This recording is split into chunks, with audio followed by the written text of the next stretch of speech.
Once upon a time in the middle of winter, the flakes of snow were falling like feathers from the clouds. A warm-hearted queen sat at her palace window with an ebony black frame. She was stitching her husband's shirts. While looking at the snow, she pricked her own finger with her needle. 3 drops of blood fell upon the snow. Now the red looked so well upon the white that she said, "Oh, I wish I would have a child as white as this snow, as red as this blood, and as black as the wood of this frame." Soon afterwards, a little daughter was born to her. She was as white as snow, and with cheeks as red as blood, and with hair as black as ebony. From this, she was named Snow White. Before long, her mother died. About a year afterwards, the king married another wife. She was very beautiful. However, she was so proud and haughty that she could not bear anyone to be better looking than herself. She owned a magic mirror. When she stepped in front of it, she said, "Mirror, mirror on the wall, who is the fairest of us all?" The mirror replied, "The queen is the fairest of the day." Then she was pleased because she knew that the mirror always speaks truly. Little Snow White grew up day by day. She became prettier and prettier. Now she was as beautiful as the noonday. In fact, she was more beautiful than the queen herself. All the people said that she was the most beautiful and fairest girl in the world.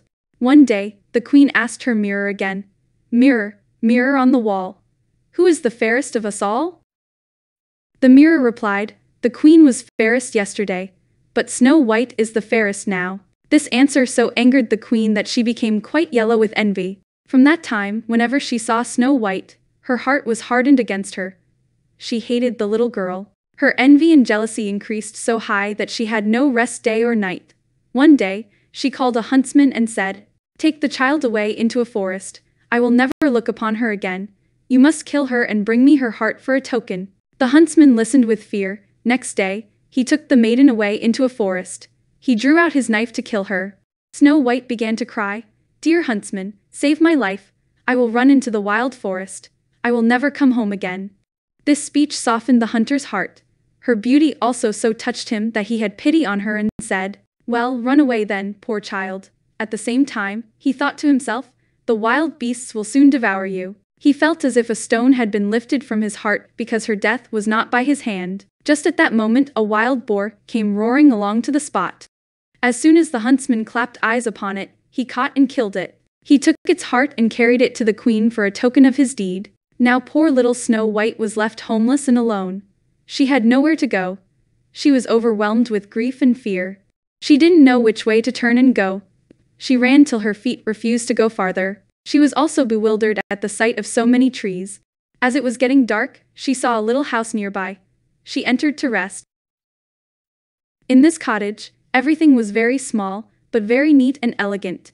In the middle stood a little table with a white cloth over it, and 7 little plates upon it. Each plate had a spoon, a knife and a fork. There were also 7 little mugs. Against the wall were 7 little beds arranged in a row, each covered with white sheets. Snow White, being both hungry and thirsty, ate a little morsel of porridge out of each plate. She drank a drop or 2 of wine out of each mug. She did not wish to take away the whole share of anyone. As she was so tired, she laid herself down on one bed, but it did not suit her at all. She tried another, but that was too narrow. Another was too short, another too hard. The last one, or the 7th, was just the thing.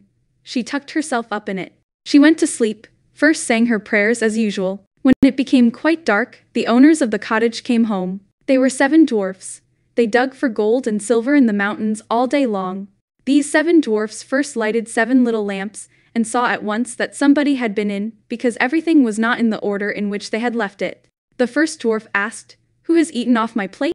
The second added, "Who has sit on my chair?" The third said, "Who has nibbled at my bread?" The fourth cried, "Who has eaten my porridge?" The fifth wondered, "Who has used with my fork?" The sixth grumbled out, "Who has cut with my knife?" The 7th complained, "Who has drank out of my mug?" Then the first dwarf, looking round, began again, "Who has lain on my bed?" That was because he knew that his sheets were tumbled. At these words, the others went to each bed. Looking at beds, 5 dwarfs except 7th one cried out, "Someone has been here in our beds." At that moment, the 7th little man, running up to his bed, saw Snow White sleeping in it. He called his companions. He shouted at his friends to come. Then they held up their own lamps together. The bright light fell upon the little girl. 7 dwarfs shouted with wonder and held up their 7 lamps, so that the light fell upon the little girl. "Oh heavens, said they. "What a beauty she is!" They were so much delighted to see how beautiful Snow White was. They would not awaken her, leaving her to sleep. Instead, the seventh dwarf, in whose bed she was, slept with each of his fellows 1 hour. So passed the night. As soon as morning dawned, Snow White awoke, and was quite frightened when she saw the 7 little men. The 7 dwarfs were friendly and asked her what she was called. "My name is Snow White," was her reply. "Why have you come into our cottage?" they asked. Then she told them how her stepmother would have had her killed, but the huntsman had spared her life. She explained how she had wandered about the whole day until at last she had found their house. When her tale was finished, the dwarfs said, "Will you look after our household? Can you be our cook, make the beds, wash, sew, knit for us, and keep everything in neat order? If so, we will keep you here, and you shall want for nothing." Snow White answered, "Yes, with all my heart and will." From then on, she remained with them and kept their house in order. In the morning the dwarfs went into the mountains and searched for silver and gold. In the evening, they came home and found their meals ready for them. During the day, the maiden was left alone. Therefore, the good dwarfs warned her and said, "Be careful of your stepmother, who will soon know of your being here, so let nobody enter the cottage." Meanwhile, the queen believed that she was now above all the most beautiful woman in the world. One day, she stepped before her mirror and said, "Mirror, mirror on the wall, who is the fairest of us all?" The mirror replied, "The queen was fairest yesterday, but Snow White is the fairest now. The 7 dwarfs protect her from your sway, amid the forest far away." This reply surprised her. In no time, she knew that the mirror spoke the truth. She knew, therefore, that the huntsman had deceived her, and that Snow White was still alive. In her secret chamber, she dyed her face and clothed herself as a peddler woman so that no one could recognize her.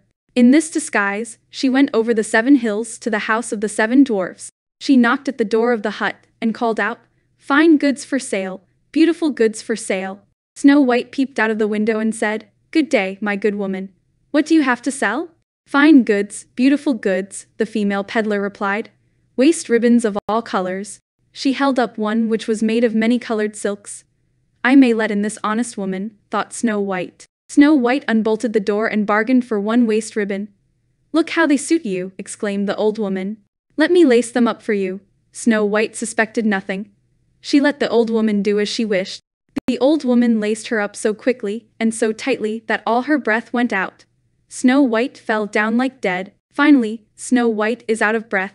"She is soon dead," thought the old woman to herself. She exclaimed, "Now I am once more the most beautiful of all." The wicked stepmother queen hastened away. At twilight, not long after the stepmother had left, the 7 dwarfs came home. They were much frightened at seeing their dear little maid lying on the ground, neither moving nor breathing, as if she were dead. When they saw that she was laced too tight, they cut the waist ribbon to pieces. Sooner or later, she began to breathe again. Little by little she revived. The dwarfs now heard what had taken place. They said, "The old peddler woman must be no other than your wicked stepmother. Take more care of yourself. Let no one enter when we are not with you." Meanwhile, the queen had reached home. Before her mirror, she repeated her usual words. "Mirror, mirror on the wall, who is the fairest of us all?" The mirror replied as before, "The queen was fairest yesterday, but Snow White is the fairest now.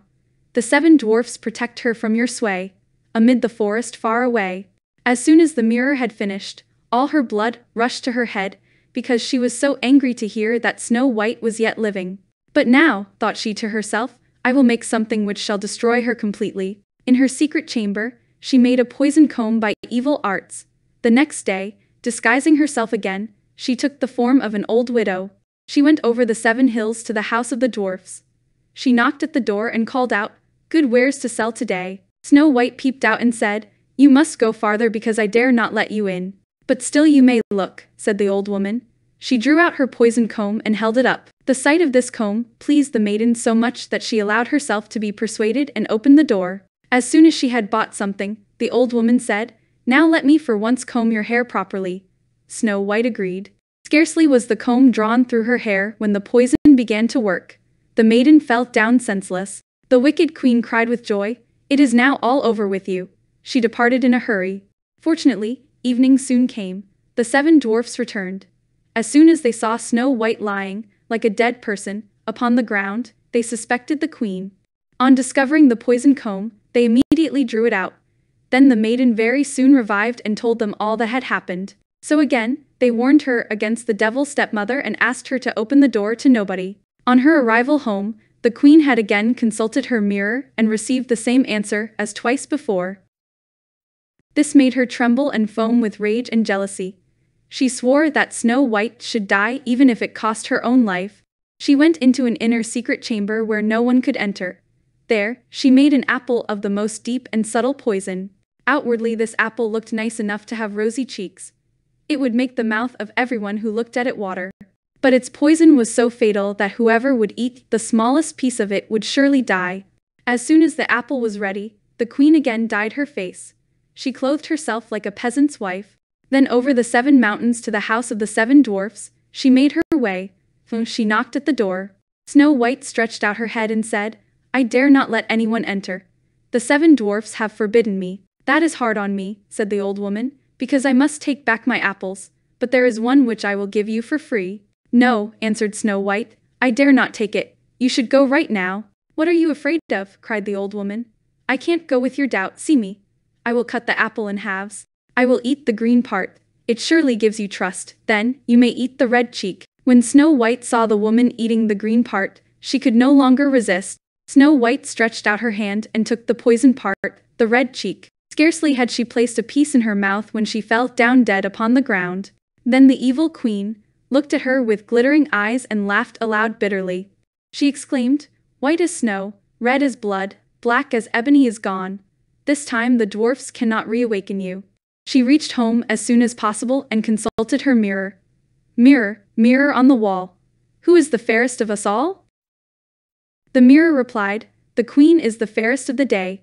Then her envious heart was at rest as peacefully as an envious heart could rest. When the little dwarfs returned home in the evening, they found Snow White lying on the ground. This time there appeared to be no life in her body.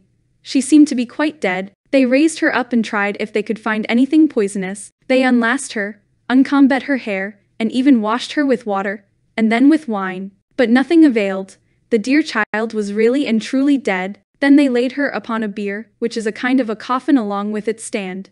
All 7 placed themselves around it. Strangely enough, she looked still fresh and lifelike. Moreover, even her red cheeks had not deserted her. They wept and wept for 3 days without ceasing. Then they were prepared to bury her. They said to one another, "But we cannot bury her in the black ground."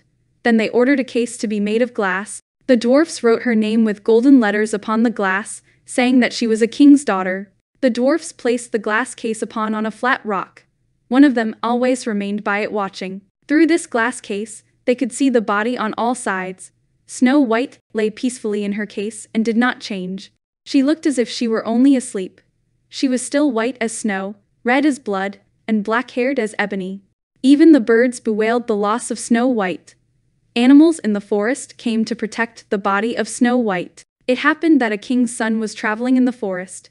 He came to the dwarf's house to pass the night. When he had examined it, he said to the dwarfs, "Let me have this glass case. I will pay what you like for it. As I have already seen her beauty, I cannot live without Snow White. I will honor and protect her as long as I live." The dwarfs replied, "We will not sell it for all the gold in the world." The prince said again, "Then give it to me, please." When the dwarfs saw that he was so much in earnest, they pitied him. At last, they gave him the glass case. The prince ordered it to be carried away on the shoulders of his attendants. On their journey, it happened that the attendants stumbled over a small rock. From this shock, the piece of poisoned apple which lay in Snow White's mouth fell out. Very soon she opened her eyes and raised the lid of the glass case. She rose up and asked, "Where am I?" Full of joy, the prince answered, "You are safe with me." He told her what she had suffered and how he would rather have her than any other for his wife. He asked her to accompany him home to the castle of his father. Snow White consented. They were going to get married with great splendor and magnificence. Snow White's stepmother was also invited to the wedding. When she was dressed in all her finery to go, she first stood in front of her mirror and asked, "Mirror, mirror on the wall, who is the fairest of us all?" It replied, "The queen was fairest yesterday, but the prince's bride is the fairest now." At these words, the queen was in a fury.